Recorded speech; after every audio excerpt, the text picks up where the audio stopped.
I'm Paul Sanger for the Finance News Network, and I'm in beautiful Noosa at the Noosa Mining Conference. I just caught up with Lake Resources Chairman Stuart Crow, and this is what he had to say. Stuart, really appreciate you coming from the booth and spending some time today. Thank you. Keen to got a few questions I want to sort of ask you. Give us a bit of an update on Lake and the Kachi Project. You know, how things are going this year, and what sort of stages is the project? Yeah, we've had a really busy year. As you know, at the end of last year, we released our definitive feasibility study, which was on time and delivered a really good result for the company. And from that moment on, we've subsequently put forward our environmental impact assessment, so the application for permitting, and that's in with the local Catamarca government.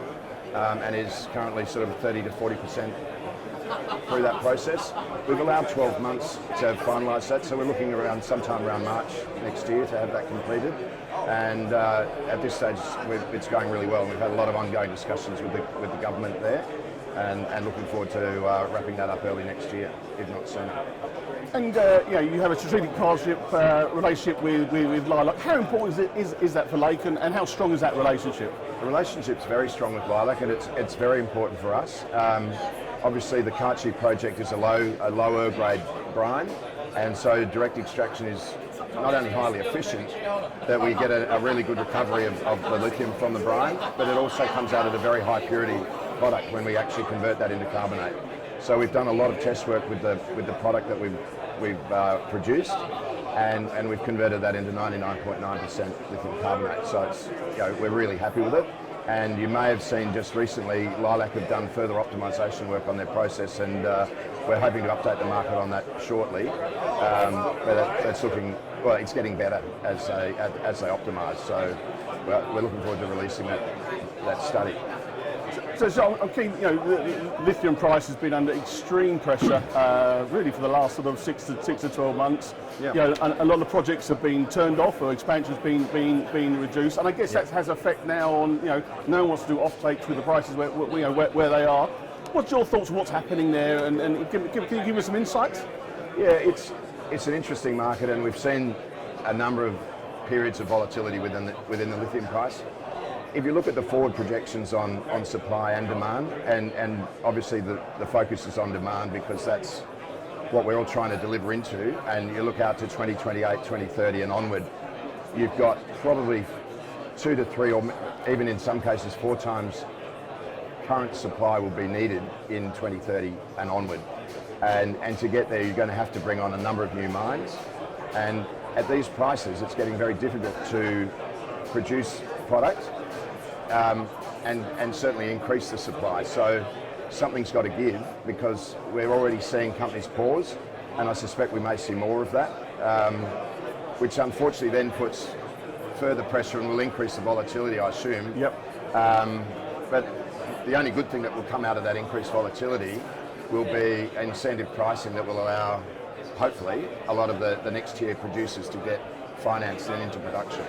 So I guess we're all sort of waiting around for that, and I guess from Lake's perspective, we've done all the work. We've ticked off the technology. We're really happy with the way Lilac works and how efficient that is in the product that we get. We've done our definitive study.